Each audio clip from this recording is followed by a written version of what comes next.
Welcome to Oxford News This Week with my host, Terry Stiles. I'm Jim Hughes. And coming up on this edition of Oxford News This Week, Oxford School District actually forecasting some budget deficits. Also, we'll have on this week's news, sports, and the last story. That and more on this edition of Oxford News This Week.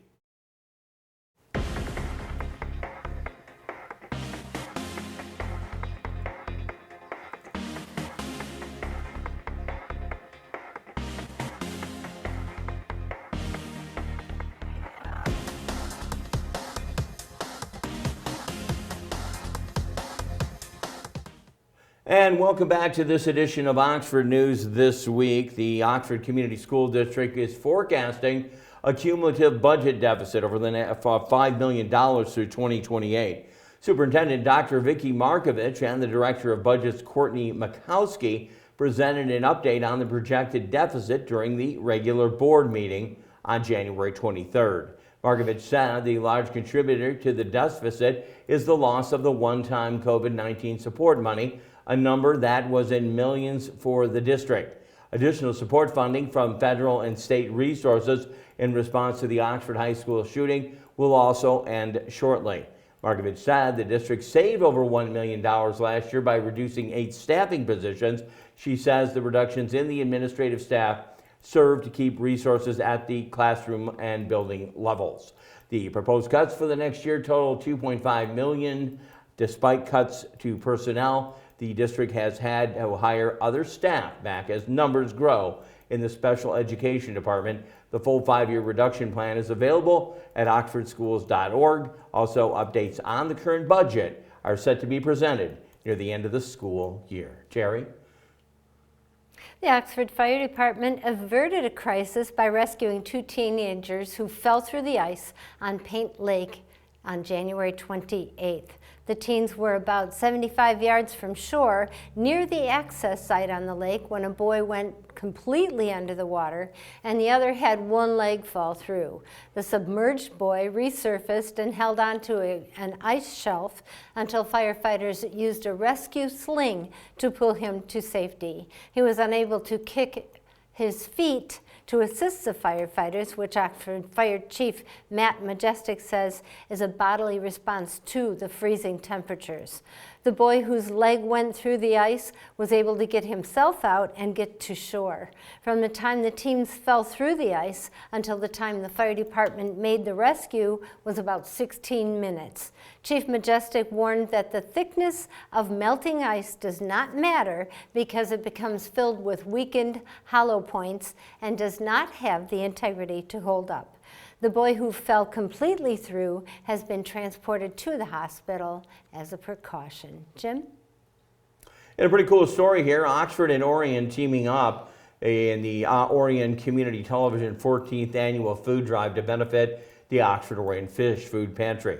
Oxford Orion Fish provides emergency aid through food and agency referrals. The virtual food and fun drive runs through this week from 10 a.m. on February 5th to 9 p.m. on February 9th.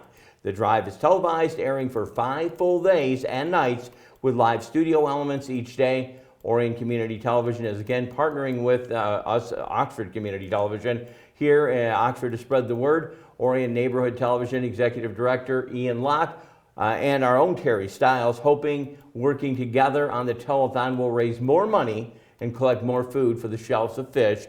This year, the goal is to raise $6,000 through corporate sponsorships and community donations. In the past, the drives have collected more than 47,000 pounds of food. Monetary donations can be made through the Orion Neighborhood Television website, while food donations can be dropped off in the production van at the Orion Center. Great story and good to work with the Orion TV. Terry?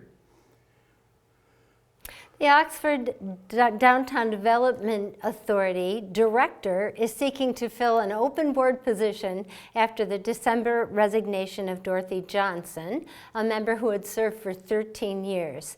The board position is designed for members of the community who are interested in contributing time and knowledge to continue the DDA's mission. Board members meet once a month volunteer at events or promotions often, and members are also a part of one of 4 committees. Executive Director Kelly Westbrook says the position is something people have to commit to, but one that grants an opportunity for members to pursue their passions. Although only 1 spot on the board of directors is open, there are other opportunities for people to get involved through committees. Westbrook suggests that those interested in for more information to attend the DDA board meeting on the 3rd Monday of every month. Applications can be found on the DDA website, and it takes about 15 minutes to complete. The deadline is February 26th, so hurry on over there. In a sad story and maybe a reminder to all that you need to move over during an emergency, Michigan State Police Trooper Joel Popp was struck by a vehicle and killed on the night of Wednesday, January 24th. Popp was conducting a traffic stop on I-75 in Saginaw County when he was struck by a vehicle operated by an 81-year-old man and later passed away at the hospital. The 39-year-old was a graduate of Bridgeport High School and joined the Michigan State Police in January of 2020. Popp is the 56th trooper killed while on duty. Oxford Township Clerk Curtis Wright lowered the American flag in front of the Township Hall at half-staff to honor his life and service. Terry? That is a sad story. Police are now ticketing solo drivers on I-75 high occupancy vehicle lanes, also known as HOVs. As of last week, police began enforcing the rules of the far left carpooling lanes in both directions from just north of 12 Mile Road in Madison Heights to South Boulevard in Auburn Hills. Last fall, overhead signs went up to designate the lanes as limited to cars with at least 1 passenger during rush hours, weekdays from 6 to 9 a.m. and 3 to 6 p.m. State officials at both the State Police and Department of Transportation signed an administrative order on January 29th, completing the administrative process to enforce the law. Tickets total $135 and 2 points that stay on the driver's record for 2 years. Those who gain 6 or more points in 3 years can be denied vehicle insurance. Numerous instances of violators have led to an increase in enforcement, a change that the state representative and sponsor of the bill, Sharon McDonald, hopes will encourage drivers to commute with others. Jim? In an environmental story, and kind of alarming here, the Clinton River Watershed Council presenting tips for winter weather and clean water. Although salt may seem to be the fastest way to remove snow and ice, dissolved salts are also carrying into our local rivers and lakes and streams pollutants. One of the salts entering the waterways, once it enters the waterways, there's no way to remove the chloride and high concentrations that actually harm fish and plant life.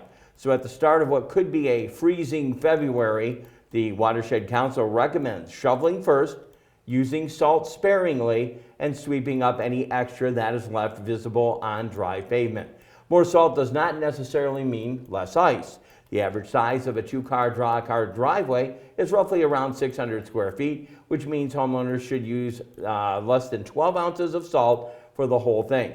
Most salts also stop working efficiency below 15 degrees, so slow down and stay safe and stop using all that salt. Terry? Good advice. In our Behind the Lens segment this week, a stunning winter sunrise. As the chilly months make staying inside seem like the best option, it's views like this that make the snowy season worth it. This first snapshot was taken on the Polly Ann Trail and the second from Troy. Mother Nature sure knows how to make the day colorful. And that there with the Behind the Lens, that's always inspiring. We'll wrap that part of our newscast up. I know I have some sports coming up. Dave Kenny, he's ready to talk about Auto Talk and Science in the News. And Terry and I will close the news out on this edition of Oxford News This Week. Thanks for watching. We'll be back with more. Don't go away.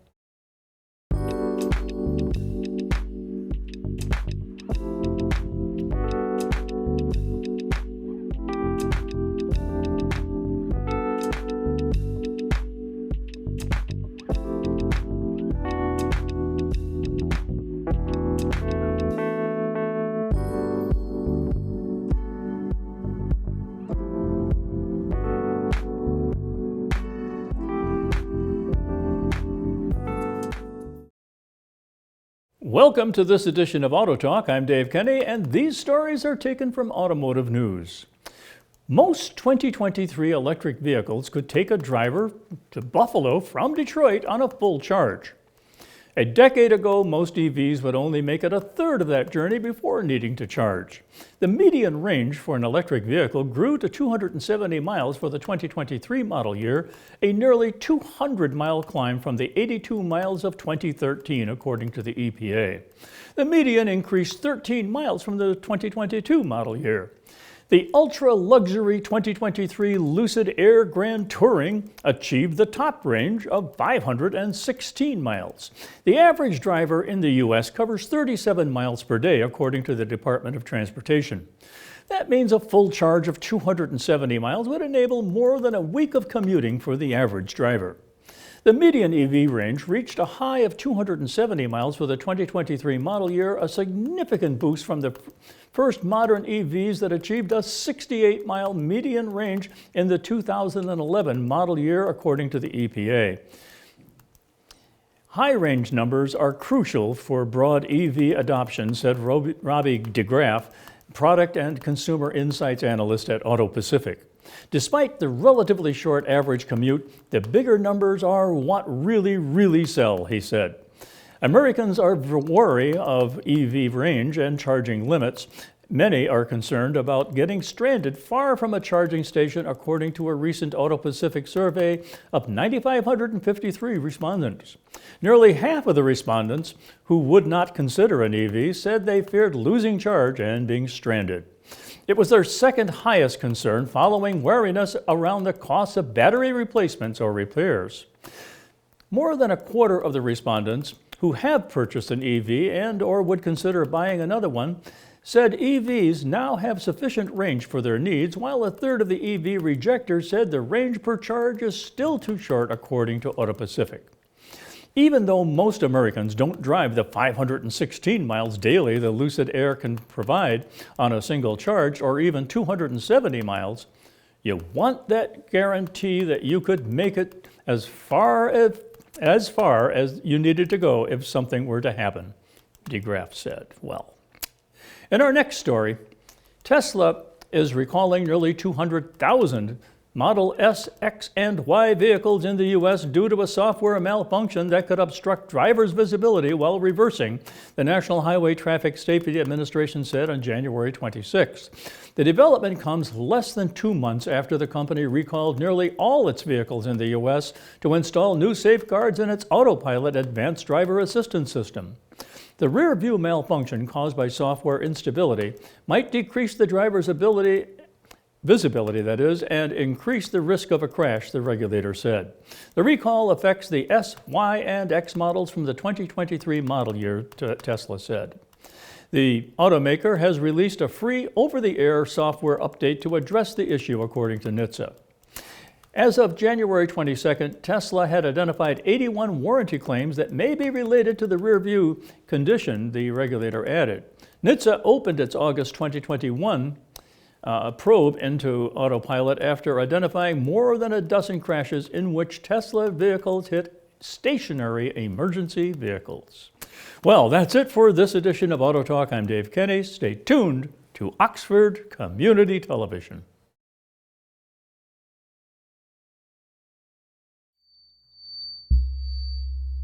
Women are bad with money.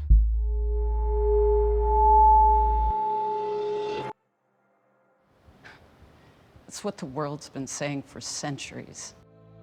But now, we've got something to say. Save it. Save the old-fashioned advice, the empty excuses. It's all worthless, unlike us. To our fellow females, it is time to save ourselves by saving our money. Contributing to our futures, investing in our independence. Until we're no longer 80% more likely than men to live in poverty in retirement.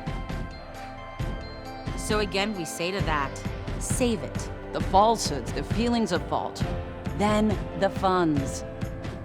Learn how to save for your retirement at wesaysaveit.org. Your password isn't secure.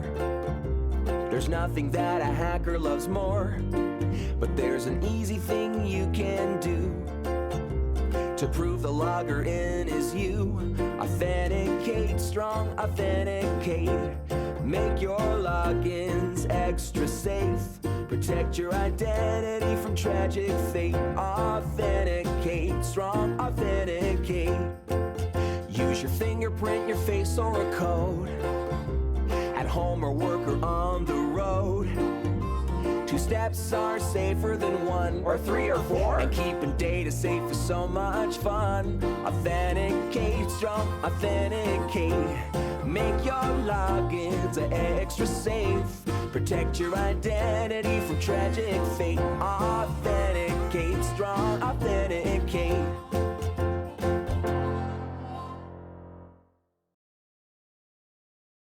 Back with you on Oxford News this week, and we have had some great sports, and we want to congratulate our sporting teams out there.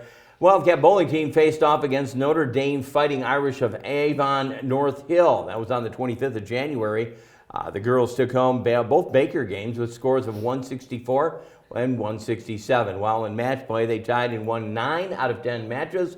Freshman Elena Ford led the Lady Wildcats with a score of 168 and 162. Senior Haley Verbecki and freshman Phoebe Kaufman both scored as high as well at 28.5 to 1.5 victory. The girls improved to 4-2 on the season. Meanwhile, the boys teams remain undefeated with a record of 10-0. Sophomore Dom Kempen made his varsity debut during that January 25th match, shooting a 198 and earning a varsity letter while doing it. The team's final score brought them to a 29-1 victory. Again, they are undefeated. Good stuff there.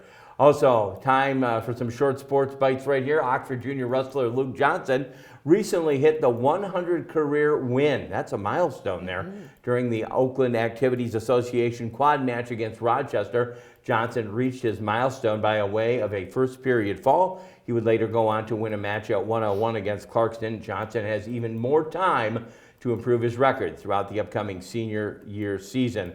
Next, the Oxford boys and girls varsity basketball. In fact, we did cover wrestling as we do cover boys and girls basketball. Both scored victories on the 30th of January. Boys crushed the Detroit Country Day team with a score of 68-47. Junior Jake Champagne led with 27 points. 21 of them came in the first half. The boys improved to 10-5 on the season. Girls team took on rival Lake Orion. They were on the road down in Lake Orion. They beat them 48-33. This was the girls' first OAA Red League win and brought their record to 8-5.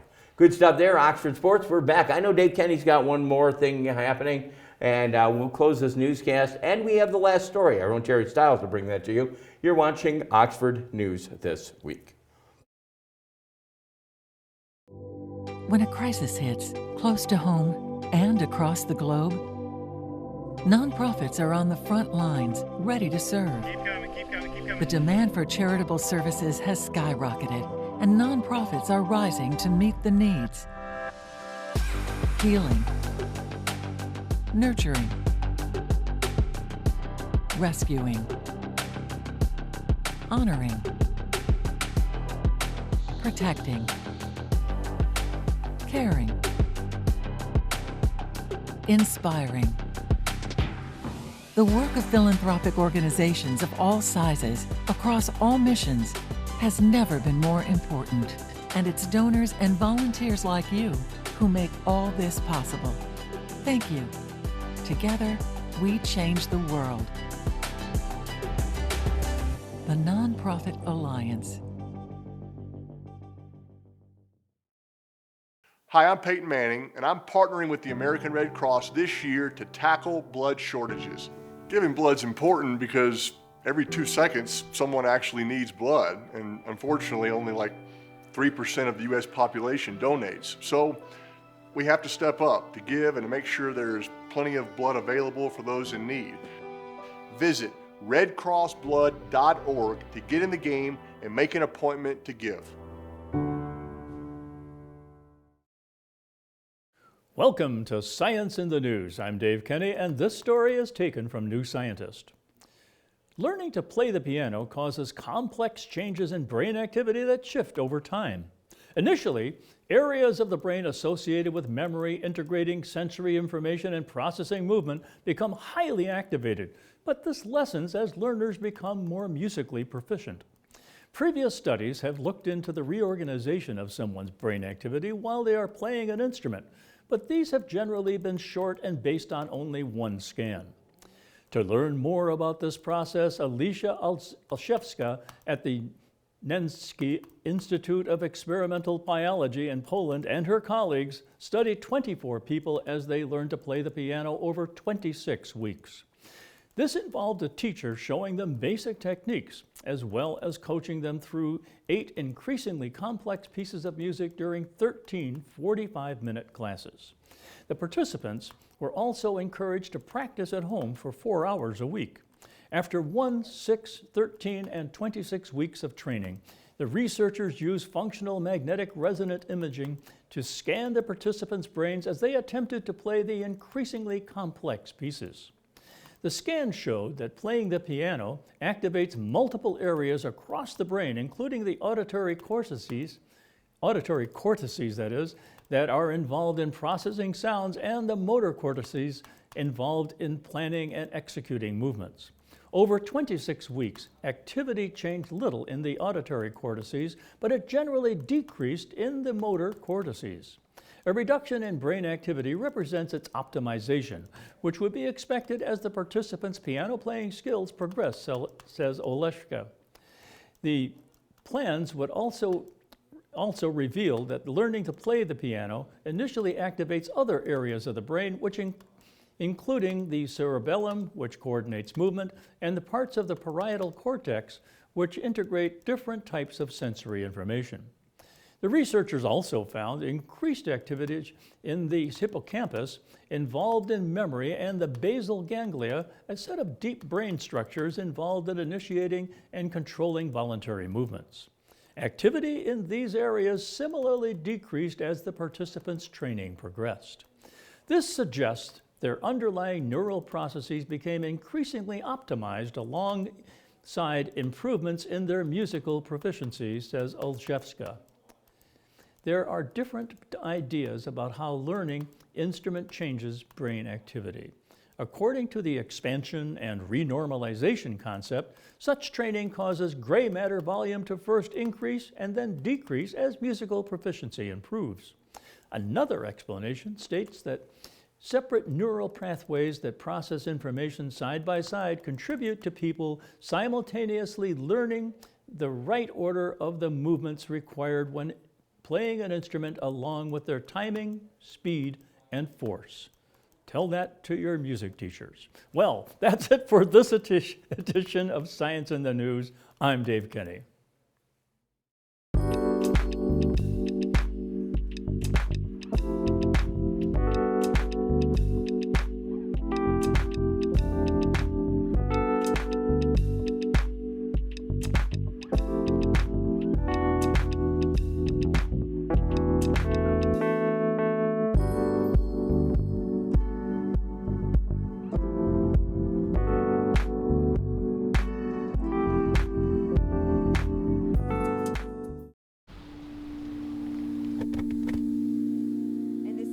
Doctor, or is this with the nurse practitioner? Fantastic. Dad, lunch. Got some soup for you. You are loved. Oh, you. Look at those freckles. This was very much. You are valued.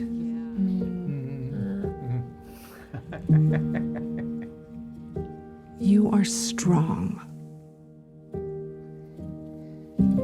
You are resilient.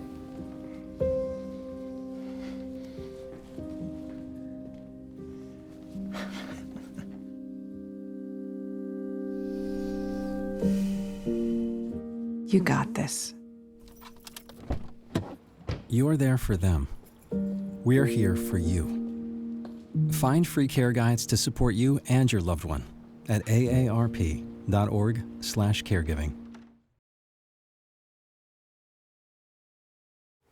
And now for the last story. Volunteers from 42 Strong shined up 6 vehicles at the Oxford Township Fire Department on the morning of Saturday, January 27th. The hardworking crew of 2 Oxford High School mentors, 2 mentees in grade 9 and 7, and a team leader spent 2 hours waxing and buffing the trucks that keep us safe.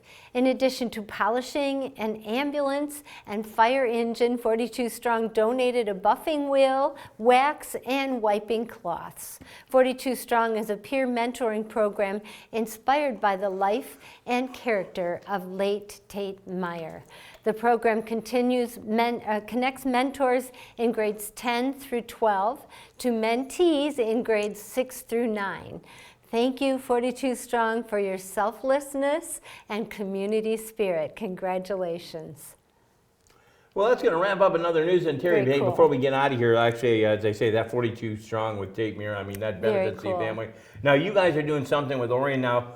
Not always Orion and Oxford getting together. There's always a good matchup, but I mean, on the basketball court or This time we football are. field, I know they beat us in football and our girls can beat them in basketball, but this week something's happening. It's really cool. Let's talk a little bit more about that. Yeah, so coming up every year for the last, I think, 13 years, Orion Neighborhood Television has conducted a food drive for the Oxford Orion Fish Pantry. This time of year, they're really low on everything, whether it's funds or food. So that next week, actually, it'd be the week of February 6th through the 9th, or 5th through the 9th. Orion will have their van, Orion Neighborhood Television will have their van doors open for people that want to bring food in.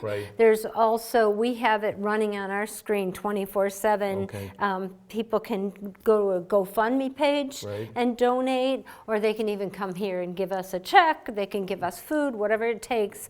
We will also, Orion will be airing our programming in Lake Orion, and we will live stream that here. They're going to see our faces in Orion. They're going to have a lot of our programming, my well, hey, life look, despite, and cooking. despite seeing our faces, still give money, okay? Still give money. They've been doing it for years, and it's a great program. Cool.